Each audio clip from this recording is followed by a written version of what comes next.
नमस्कार साथियों, मैं डॉक्टर मुकेश गर्ग। ज़रा सोचिए, में आपका हार्दिक स्वागत है। इज़राइल ने ईरान के ऊपर जिस तरीके से भीषण हमले करके ईरान की हालत पतली कर रखी है, जिस तरीके से इज़राइल ने ईरान के सभी सामरिक स्थल और सारे उनके व्यापारिक स्थल, उनके गैस के भंडार, उनके तेल के भंडार, सब पर अपनी मिसाइलें डाल डालकर आग लगा दी है, उससे युद्ध के हालात बद से बदतर होते आ रहे हैं। और ऐसा लगता है कि इजराइल ने ठान लिया है कि किसी तरीके से भी ईरान को नेस्तनाबूद करना है। हालांकि इजराइल ईरान के सामने 1/10 आबादी का देश है, लेकिन सैन्य क्षमता में लगभग ईरान के समकक्ष है और टेक्निकल दक्षता के अंदर ईरान से 100 गुना आगे है। यही कारण है कि उसकी जो मारक क्षमता है, उसके जो हथियारों की मारक क्षमता है, वो इतनी सटीक और इतनी गुणवत्ता वाली है कि वो जहाँ चाहता है, जिस कमरे के अंदर बैठे हुए आदमी को मारना चाहता है, वहाँ मार रहा है। अब तक जो सूचनाएं मिल रही हैं, वो लगभग 14 वैज्ञानिकों को, वहाँ के ईरान के जो वैज्ञानिक हैं जो परमाणु संवर्धन करने के लिए लगे हुए थे, उनको ख़त्म कर चुका है। और लगभग 20 उनके जो मिलिट्री के बड़े ऑफिसर्स, बड़े कमांडर, उनको ख़त्म कर चुका है। जानकारी में तो यहाँ तक आया कि इज़राइल जो है, वो जो ईरान के सबसे बड़े नेता हैं, जो धार्मिक नेता भी हैं वहाँ के, अली खamenei, उनको भी असैसिनेट करना चाहता था, लेकिन अमेरिका के मना करने पे वो उस पर रुक गया।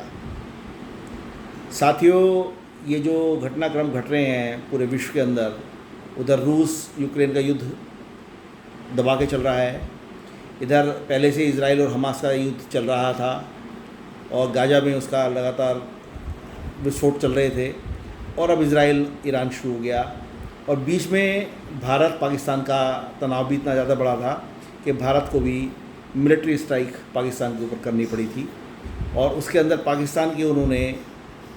9 आतंकी अड्डों को तबाह कर दिया था और 11 एयरबेस उनके जो है ध्वस्त कर दिए थे। इस घटनाक्रम के बाद जो सुनने में आ रहा है कि भारत ने तो जब उनके 11 एयरबेस ध्वस्त किए थे, तो उनका जो इस्लामाबाद के पास सबसे नज़दीक उनके जो नूर खान एयरबेस था,